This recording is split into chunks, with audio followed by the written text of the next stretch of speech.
오늘은 사무엘상 11장 1절부터 5절입니다. 구약성경 423면 사무엘상 11장 1절부터 5절 다 같이 합독하겠습니다. 시작. 암몬 사람 나하스가 올라와서 길르앗 야베스에 맞서 진침해 야베스 모든 사람들이 나하스에게 이르되 우리와 언약하자 그리하면 우리가 너를 섬기리라 하니 암몬 사람 나하스가 그에게 이르되 내가 너희 오른 눈을 다 빼야 너희와 언약하리라. 내가 온 이스라엘을 이같이 모욕하리라. 야베스 장로들이 그에게 이르되 우리에게 이레 동안 말미를 주어 우리가 이스라엘 온 지역에 전령들을 보내게 하라. 만일 우리를 구원할 자가 없으면 내게 나아가리라 하니라.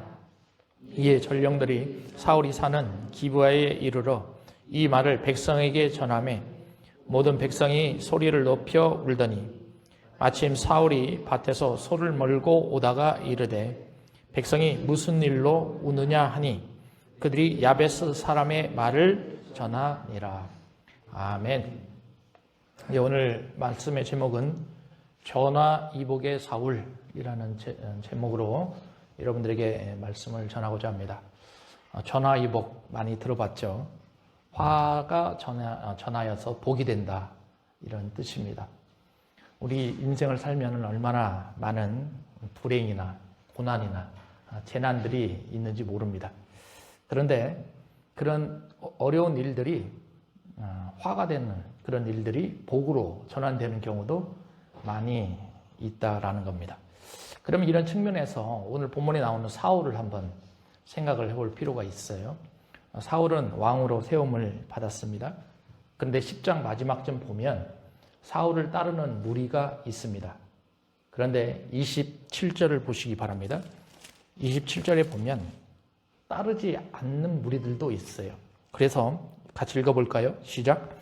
어떤 불량배는 이르되 이 사람이 어떻게 우리를 구원하겠느냐 하고 멸시하여 예물을 바치지 아니하였으나 그는 잠잠하였더라 이렇게 되어 있죠. 그러니까 따르지 않는 무리들도 왕의 역할이 되었지만 이런 무리들이 많이 있었음을 알 수가 있죠. 그래서 하나님께서는 왕의 세움도 중요하지만 이제는 왕으로서의 역할을 감당할 수 있는 사울, 명분이 필요하지 않겠습니까? 그런 사울을 세워가기를 원했습니다. 그래서 하나님이 선택하신 방법이 무엇인가? 그것은 암몬을 통한 전쟁이었어요. 여러분 전쟁을 생각해 보시면 얼마나 어렵습니까? 얼마나 무섭습니까? 이스라엘 백성들의 측면에서는 화이지 않겠습니까? 그러나 하나님은 그 속에서 하나님의 커다란 섭리와 역사를 준비하고 계십니다. 그리고 사울을 이제는 이스라엘의 명분이 선 왕, 이스라엘을 참으로 통치할 수 있는 왕으로 세워가기를 원했다라는 거죠. 여러분 오늘 말씀을 통해서 꼭 사울에만 적용시키지 마시고 우리에게도 분명히 하나님께서 우리를 징계하실 때가 있을 것이고 우리에게도 하나님이 때로는 어려움과 고난의 삶을 부여해 주실 수도 있습니다. 그러나 우리가 해석하지 마시고 하나님의 뜻이 무엇이며 그 속에서 하나님이 어떠한 일을 해 가실 것인가에 대한 것들을 발견해 갈 수 있는 그런 시간이 되셨으면 좋겠어요. 오늘 본문에 보면 1절에 보면 두 민족이 나오죠. 첫 번째 민족은 암몬이에요. 그리고 두 번째는 길르앗 야베스 이렇게 나옵니다. 그런데 암몬이 어떤 민족인가를 먼저 알아보는 게 중요하지 않겠습니까? 창세기 19장 38장쯤에 보면 아브라함의 조카 롯입니다. 그런데 롯이 사건을 치죠. 소돔과 고모라 떠났습니다. 근데 소돔과 고모라에서 탈출한 후에 포도주를 엄청 마시지 않습니까? 잠에 취해 있는데 그의 큰딸과 작은딸이 잠자고 있는 아버지를 어떻게 합니까? 근친상간을 범해버리죠. 그래서 아이들을 낳는데 그 작은 딸이 난 아이가 암몬입니다. 그래서 세워진 민족이 암몬 족속이에요. 그렇게 생각을 하다 보면 암몬 족속은 인간의 모습으로 바라보게 된다면 그렇게 좋은 가문이 아니죠. 어떻게 보면 인간이 저지르지 말아야 될 그런 일들을 통해서 세워진 민족이다. 우리는 이렇게 평가할 수도 있습니다. 자, 그런데 암몬이 꼭 그런 민족적인 그런 흐름에만 있었는가? 그건 아닙니다. 성경에 나와 있는 그들의 모습을 한번 볼 필요가 있어요. 오늘 본문에도 2절에도 보십시오. 그들의 이스라엘 백성들의 눈을 뽑아버리겠다. 이런 말씀이 나오죠. 얼마나 잔인합니까? 때로는요, 아모스서 같은 데 보면 암몬 족속이요, 아이벤, 여자의 배를 칼로 찢었다. 이런 표현도 나옵니다. 그리고 때로는 자신들의 우상을 위해서 자신들이 사랑하고 있는 자녀들을 불태워 죽이는 그런 일도 서슴지 않고 있는 민족이 암몬 족속이다라는 거예요. 그럼 제가 여러분들에게 말씀드렸던 이 내용들을 본다면 암몬 족속은 거의 악의 세력에 가까운 그런 만행들을 일삼고 있다라는 것을 우리가 예측을 할 수 있어요. 그런데 공교롭게 암몬 족속의 왕이 오늘 본문에 나오니까 이름이 뭡니까? 나하스입니다. 여러분 히브리어 나하스가 창세기 3장에 보면 뱀이라는 게 나오죠. 스네이크입니다. 뱀이에요, 뱀. 굉장히 중요한 내용 아닙니까? 그러니까 암몬 족속은 어떻게 본다면 악의 세력으로 계속 하나님이 통치해 가고 있는 그런 민족이다. 사실 암몬 족속도 아브라함의 조카 롯의 배에서 나왔던 민족이기 때문에 하나님의 백성 이스라엘과 형제의 관계 아니겠어요? 근데 성경을 보니까 그런 일들을 진행하지 않아요.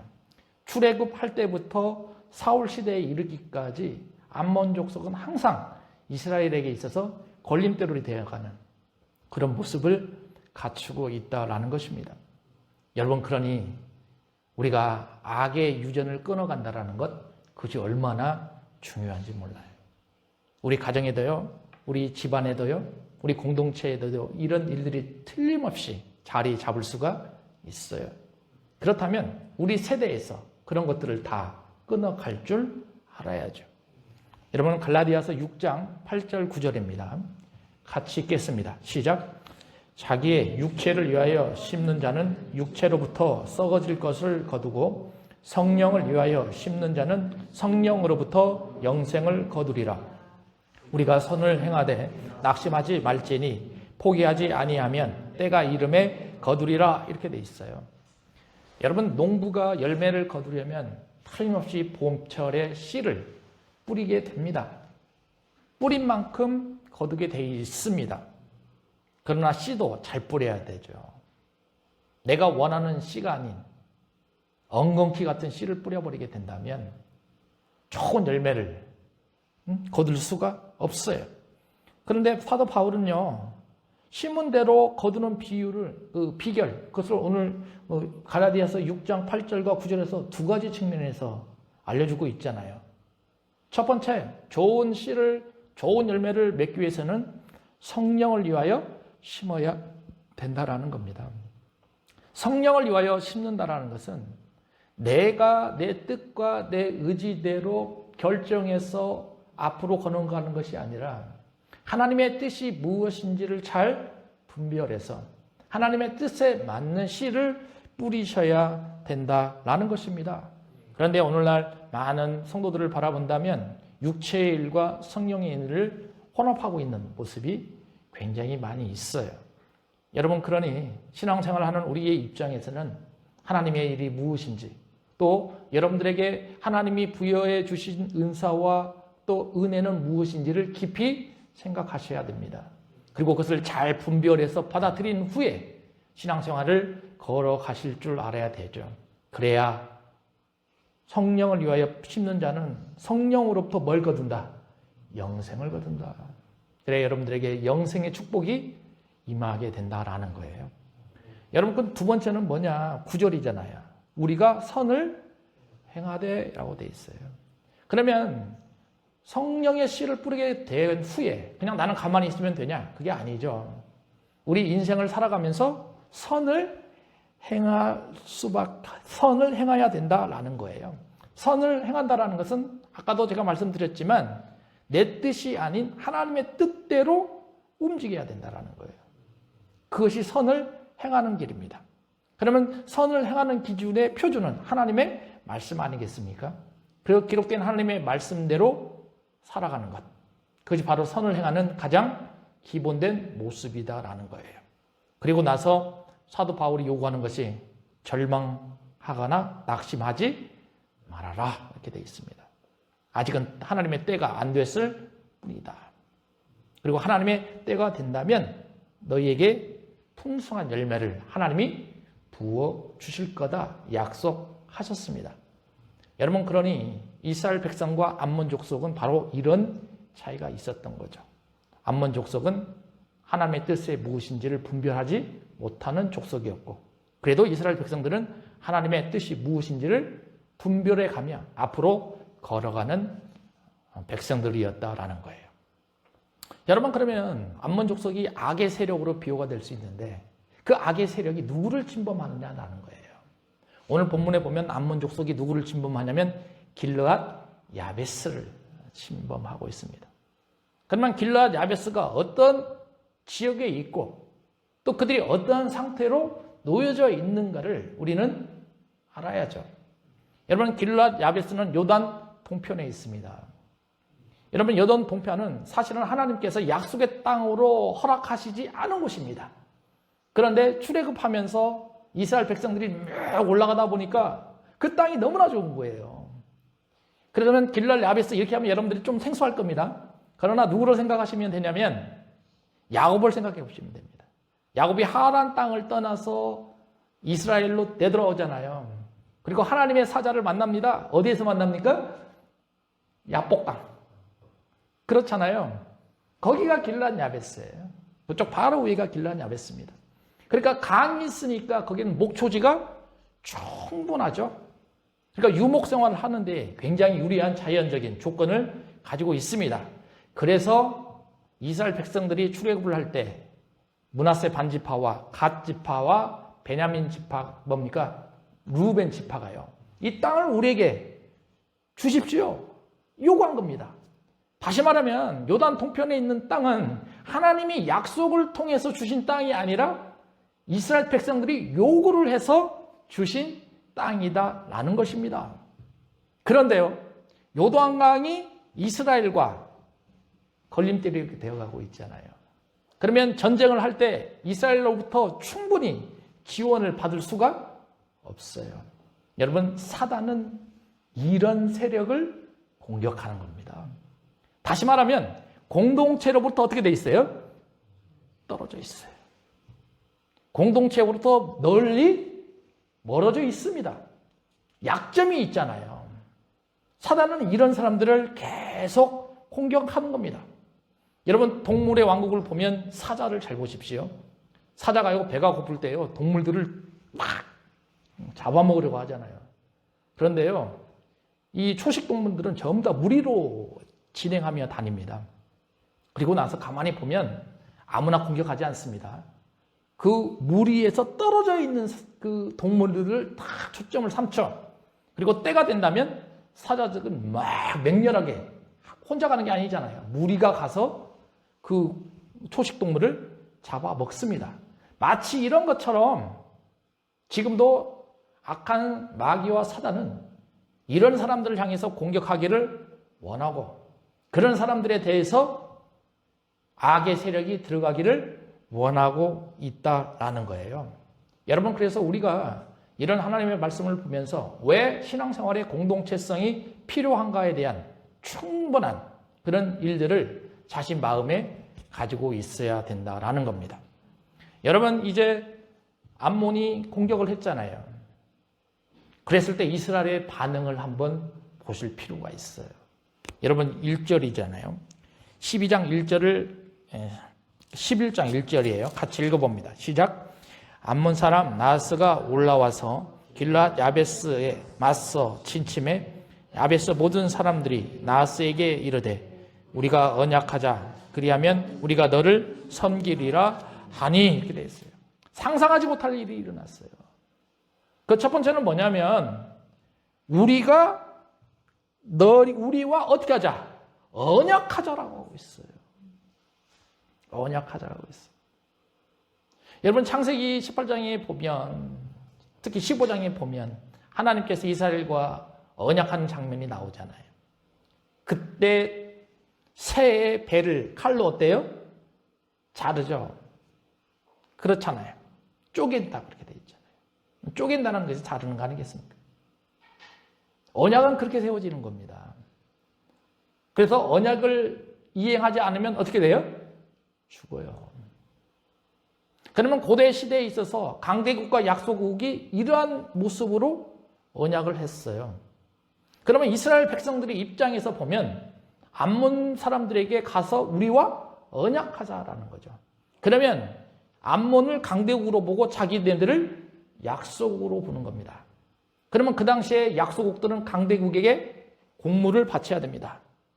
대신에 강대국은요, 약소국을 보호해주는 그런 역할을 하는 겁니다. 그런데 이 모습을 암몬이 먼저 말했어요? 이스라엘이 먼저 말합니까? 이스라엘이 먼저 말합니다.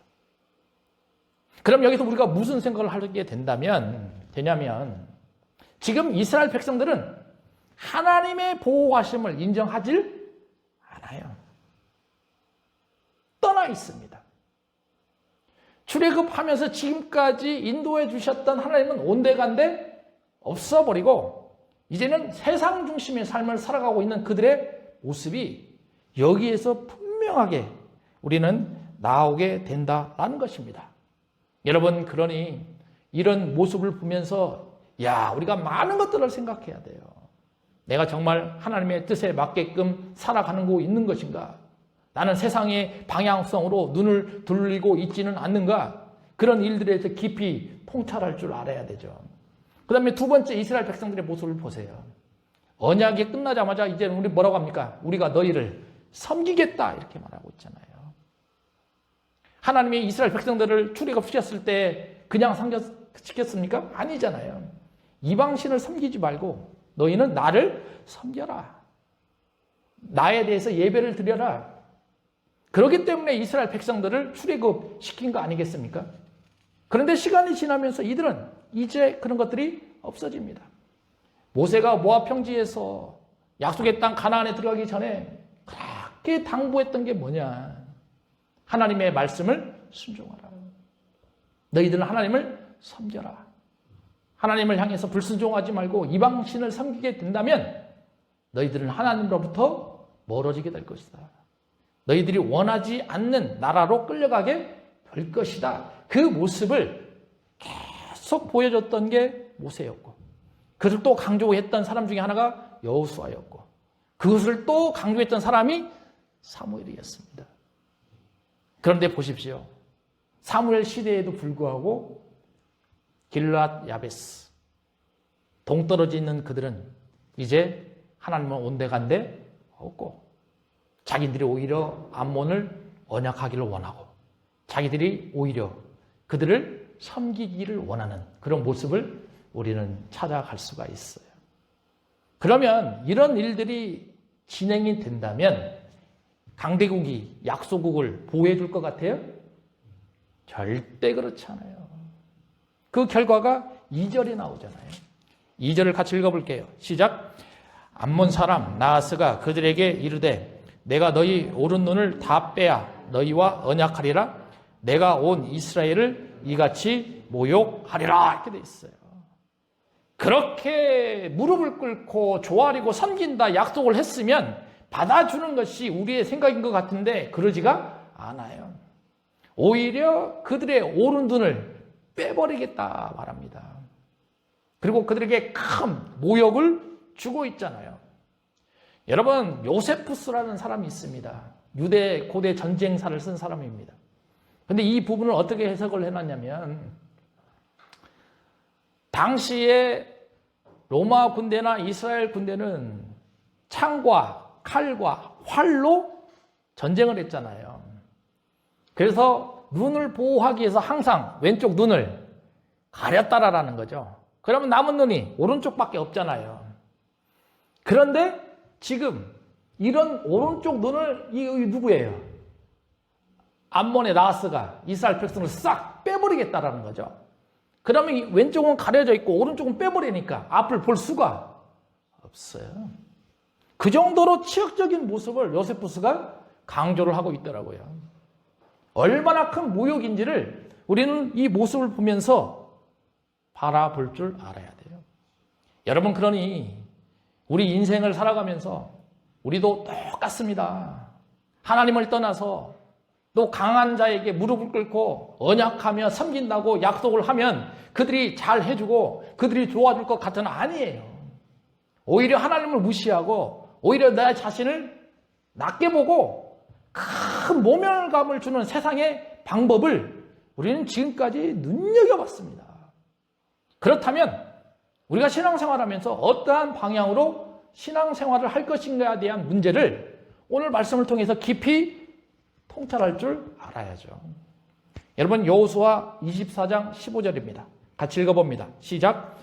만일 여호와를 섬기는 것이 너희에게 좋지 않게 보이거든 너희 조상들이 강 저쪽에서 섬기던 신들이든지 또는 너희가 거주하는 땅에 있는 아모리 족속의 신들이든지 너희가 섬길 자를 오늘 택하라. 오직 나와 내 집은 여호와를 섬기겠노라. 아멘. 똑같잖아요. 여호수아가 말하는 거 아니에요. 여호수아 죽기 전에 말하는 겁니다. 많은 사람들이 자유를 원합니다. 세상 권력 앞에서, 돈 앞에서. 그러나 스스로 종의 멍에를 메고 있는 것이 현실입니다. 그런데 예수님도 한번 생각해 보시기 바랍니다. 사단으로부터 얼마나 많은 유혹을 받습니까? 광야에서 3가지 유혹을 받지 않습니까? 그 중에 마지막 높은 곳에 올라가서 큰 도시를 바라보게 하고 큰 영광을 바라보게 하죠. 그리고 너가 내 앞에서 무릎을 꿇는다면 내가 큰 도시와 영광을 너에게 다 주겠노라 이렇게 말하지 않습니까? 그때 예수님이 뭐라고 하세요? 주 너희 하나님께만 경배하고 다만 그를 섬겨라 이렇게 말씀합니다. 마치 이런 것처럼 여호수아도 맨 마지막에 이렇게 보이잖아요. 오직 나와 내 집은 여호와를 섬기겠노라 이렇게 말합니다. 여러분, 그러니 오늘 말씀을 들으면서 결단하셔야 됩니다. 나는 누구를 섬길 것인가? 이방에 있는 세상을 향해 걸어가고 있는 권력과 명예와 돈을 향해서 무릎을 꿇고 그를 섬길 것인가? 아니면 지금까지 나를 인도해 주시고 나를 보호해 주시고 나와 함께 동행했던 하나님을 바라보면서 그분을 섬길 것인가? 결단하셔야 된다는 겁니다. 여러분, 이제 놀라운 일이 오늘 본문에서 나옵니다. 상상할 수 없는 일이에요. 그것이 바로 3절입니다. 이것도 같이 읽어봅니다. 시작. 야베스 장로들이 그에게 이르되 우리에게 이래 동안 말미를 주어 우리가 이스라엘 온 지역에 전령들을 보내게 하라. 만일 우리를 구할 자가 없으면 내게 나아가리라 하니라. 말이 안 되는 질문을 하고 있어요. 우리를 좀 보내주십시오. 그러잖아요, 장로들이요. 우리가 이스라엘 땅을 찾아다니면서 구원할 자가 있으면 당신과 언약을 하지 않겠고 구원할 자가 없으면 당신에게 언약을 하겠습니다. 그건 말 아니에요. 어떤 적자인 이렇게 합니까? 놓아줍니까? 아니죠. 그런데 이러한 말을 이스라엘 장로들이 길랄 야베스 장로들이 함에도 불구하고 암몬 나하스는 그대로 내버려 줍니다. 왜 그랬을까요? 2가지로 생각을 할 수가 있습니다. 첫 번째는 이스라엘 군대를 굉장히 낮게 보는 거죠. 너희는 가봐야 필요가 없어. 너희들은 나와 싸움 자체가 안 돼. 이렇게 보는 거죠. 2번째는 나하스의 교만입니다. 교만이죠, 교만. 이때 사울의 모습은 어떻습니까? 5절을 보세요. 마침 사울이 밭에서 소를 몰고 오다가 이렇게 돼 있어요. 여러분, 사울이 10장에서 보니까 왕으로 세움받지 않았어요? 그렇잖아요. 그럼 왕으로 세움받은 사울이라면 우리의 생각에는 군사를 모집을 해야죠. 또 10장 맨 마지막에 보면 많은 무리들이 그를 따라가지 않았습니까? 그렇잖아요. 때로는 병마를 모집도 해야죠. 그렇잖아요. 정치, 경제, 사회, 문화, 또 국방력까지 책임을 질 줄 아는 사람이 왕이잖아요. 근데 지금 사울은 뭐하고 있어요? 자기 고향에서 소를 몰고 있고 농사 짓고 있어요. 놀라운 일이에요. 상상할 수 없는 일입니다. 왜 그랬을까요? 사울의 가문은 베냐민입니다. 베냐민 지파에서도 가장 힘이 없는 기스. 그러니까 이스라엘 백성들은 사울을 왕으로 되는 것이 타당치가 않아요. 앞에서 우리가 10장 27절에서 알아봤잖아요. 많은 사람들이 저 사람이 우리를 구원할 수 있을까? 의문을 가지고 있어요. 그럼 사울은 그거 모를까요? 알죠. 그러면 자기에게 기름을 부어 왕으로 세우신 분이 누구예요? 하나님. 사울은 그걸 알고 있습니다. 그러면 내가 비록 경제, 문화, 정치, 사회, 국방력에 대해서 준비를 하지 않더라도 때가 되면 하나님께서 나를 그 자리에 세워 주시겠지. 그런 강한 믿음을 가지고 있었던 사람이 사울이었어요. 다시 말하면 하나님의 역사를 기다리고 있는 사울. 이런 측면에서 본다면 나하스의 교만, 그것도 사실은 누가 일하시는 거예요? 하나님이 일하시는 거예요. 누구를 세워가기 위해서? 사울을 세워가기 위해서. 그러니까 인간으로서 상상하지 못하는 그런 일들을 성경에 이렇게 기록을 해놓고 있다라는 거죠. 여러분, 그러면 우리의 측면에서 다시 한번 생각을 해볼 필요가 있죠. 암몬이 전쟁이 일으켰을 때에 전쟁이 일어났는데 좋아할 사람이 어디 있겠습니까? 전쟁이 일어났는데 거기에서 춤출 사람이 어디 있겠습니까? 앞에서 제가 말씀드렸지만 큰 어려움과 재난과 역경과 고난이 지금 이들 앞에 놓여져 있습니다. 그러나 하나님은 이것을 통해서 이제는 사울이 이스라엘 왕의 자격으로 인정이 되는 그 사건을 만들어 가시겠다라는 겁니다. 그것을 지금 사울은 기다리고 있는 거예요. 여러분, 그러니 우리도 기다릴 줄 알아야 됩니다. 여러분들이 서 있는 곳에서 하나님이 주신 은사와 하나님이 주신 비전을 가지고 계속 기다리면서 하나님이 때가 언제인지를 우리는 깊이 아실 줄 알아야 된다라는 거예요. 이사야 25장 9절입니다. 같이 읽어봅니다. 시작. 그날에 말하기를 이는 우리의 하나님이시라. 우리가 그를 기다렸으니 그가 우리를 구원하시리로다. 이는 여호와시라. 우리가 그를 기다렸으니 우리는 그의 구원을 기뻐하며 즐거워하리라 할 것이며. 이렇게 됐어요. 이사야가 쓰었을 때의 시대를 한번 생각해 보시기 바랍니다. 이사야가 남유다와 북이스라엘, 특히 북이스라엘을 향해서 계속 메시지를 던집니다. 너희들은 곧 아시리아로부터 멸망을 당할 것이다. 마치 암몬이 나하스를 침범했던 것과 같이 아시리아가 이제 이스라엘을 침범하고 있는 그 모습과 굉장히 유사한 거잖아요. 그런데 9절 맨 처음에 보면 그날에 말하기를 이는 우리의 하나님이시라 이렇게 했어요. 그러면 여기서 나오는 그날이 무슨 날입니까? 포로로 잡혀갔다가 다시 회복되는 날입니다. 그때 70년이 지나고 난 후에야 안다라는 거예요. 아, 이 일을 행하셨던 분이 누구라? 하나님이셨구나, 이걸 안다라는 거예요. 우리도 그렇습니다. 그때는 몰라요. 그러나 시간이 지나면서 이야, 하나님이 그때 이렇게 하기를 원하셨구나. 하나님이 나를 이렇게 인도하기를 원하셨구나. 그거를 깨닫는 날이 그날이고, 이 일을 행하신 분은 누구라? 하나님이시라. 인정하는 겁니다. 그런데 우리가 그를 기다렸으니, 우리가 그를 기다렸으니 그가 우리를 어떻게 하실 것이다? 구원하실 것이다. 여러분, 그러니 이런 측면에서 본다면 구원이라는 것은 단지 고통에서 해방되는 것만은 아니다라는 것입니다.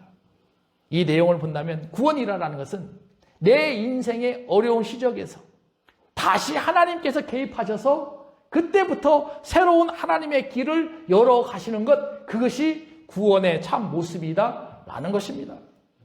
여러분, 그러니 여러분들의 인생도 하나님이 개입하시기를 소망합니다. 여기 나와 있는 것처럼 내가 하나님을 찾고 내가 하나님께 요구하지 마십시오. 내가 하나님께 요구하는 것이 아니라 하나님이 나를 찾으시고 하나님이 나에게 요구하시는 것입니다. 내가 그런 길을 찾아가야 됩니다. 우리가 그런 길에 들어서야 됩니다. 지금 사울이 이것을 깨달아 가고 있는 거예요. 이런 일들을 찾았을 때 우리는 우리가 서 있는 존재의 자리가 무엇인지를 알아갈 겁니다. 그리고 내가 걸어가고 있는 삶의 방향이 무엇인지도 알게 될 것이고요. 또 하나님이 왜 이 길로 걸어가라고 하는지에 대한 의미도 우리는 발견을 하게 될 것이다 라는 것입니다. 이런 말씀을 정리를 해볼게요. 오늘 본문도 사실 잘 선택되지 않는 본문 아닙니까? 그리고 여러분, 우리는 지금까지 사울을 너무나 과소평가했던 게 사실입니다. 그러나 사울의 초창기의 모습은 전혀 그러지가 않아요. 정말 하나님이 원하셨던 믿음의 사람으로 세우셨고 정말 하나님께서 인도하시는 믿음의 길로 걸어갔던 사람이 사울이었다는 것을 우리는 깊이 아셔야 돼요. 여러분, 우리 앞에 놓여져 있는 그 어려운 길들, 그러나 하나님은 그 어려운 길들을 통해서 복을 주시기를 원하시고 하나님께서 그 길을 통해서 하나님이 뜻이 무엇인지를 알아가길 원하시고 계신다라는 것입니다. 여러분들, 오늘 본문 말씀처럼 전화위복되는 여러분들의 삶이 되시길 소망합니다. 기도하겠습니다. 아버지 하나님, 은혜를 감사합니다. 사울은 많은 것들을 경험합니다. 이스라엘 백성들은 이제 사울을 왕으로 세웠지만 자격을 인정하지 않습니다. 그러나 암몬과의 전쟁을 통해서 이제 하나님은 사울이 왕으로서의 자격 인정을 받기를 원하셨고 이제 하나님의 통치가 사울을 통해서 이루어가길 원하셨습니다. 아버지 하나님, 이런 것처럼 우리 인생에도 전화위복되면서 더욱더 하나님 바라보며 하나님의 인도함을 받아가는 우리의 삶이 되도록 주님께서 인도하여 주시옵소서. 예수님의 이름으로 기도하옵나이다. 아멘.